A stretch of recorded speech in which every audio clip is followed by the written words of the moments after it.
Hello, my name is Sean Dobson, and I will be reviewing a polyamide study conducted earlier this last year. The title of the paper is The Synergistic Reinforcement of Polyamide-Based Composites by Combination of Short and Continuous Carbon Fibers via Fused Filament Fabrication.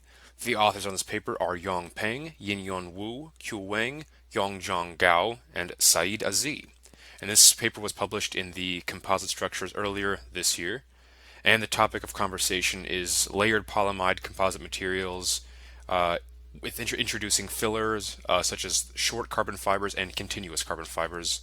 And the questions that this seeks to answer are how do varying the layer count and arrangement of different polyamide filler composites layers affect certain properties. As for the experimental approach of the study, a nylon polyamide base was used with short carbon fiber or SCF and continuous carbon fiber or CCF filler to create a composite material. There were certain process conditions that were altered and examined to determine how each of the four composite iterations performed. The parameters altered were varying layer quantity of each polyamide filler type, so either a SCF dominant or CCF dominant composite, and varying layer order of each filler type material between a separation type sequence of segregating the SCF and CCF materials and a more alternating method, and this can be viewed on the image to the right. The characterization tools used were thermal testing, tensile testing, and morphological examination using scanning electron microscopy or SEM. The key question answered here was how do the composite variations affect tensile strength? Now, it is worth noting that prior to creation and testing of the composite structures that each material, the SCF and CCF, were tested separately by means of the tensile method. It was found that the CCF demonstrated a significantly high ultimate strength coupled with a low elongation at break. The SCF was juxtaposed to this with a low ultimate strength and significantly high elongation at break. And by combining both, the goal was to have a composite material with reasonable ultimate strength and elongation, and this was achieved. Presented here are the results of tensile testing conducted on SCF dominant, which is on the left image or left graph, and CCF dominant on the right. The blue line in both representing the alternating stacking sequence that was mentioned, and the red line the separation stacking sequence. It is observed that there is not much difference in the two stacking methods other than a slightly higher strength and a longer elongation at break, which will be explained in the morphology results to come.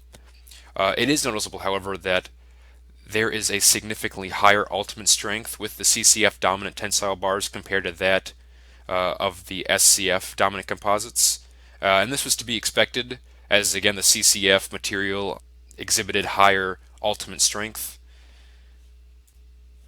For the next key result, the proposed question was how do the layer adhesion change based on the different composite layers and concluding mechanical testing.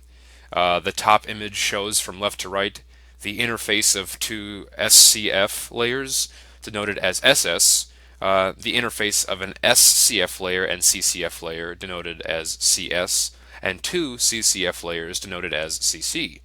Now, there are noticeable voided volumes for the CC and CS layers, layer interfaces. This is presumed to be from the high carbon filler content when using a continuous fiber.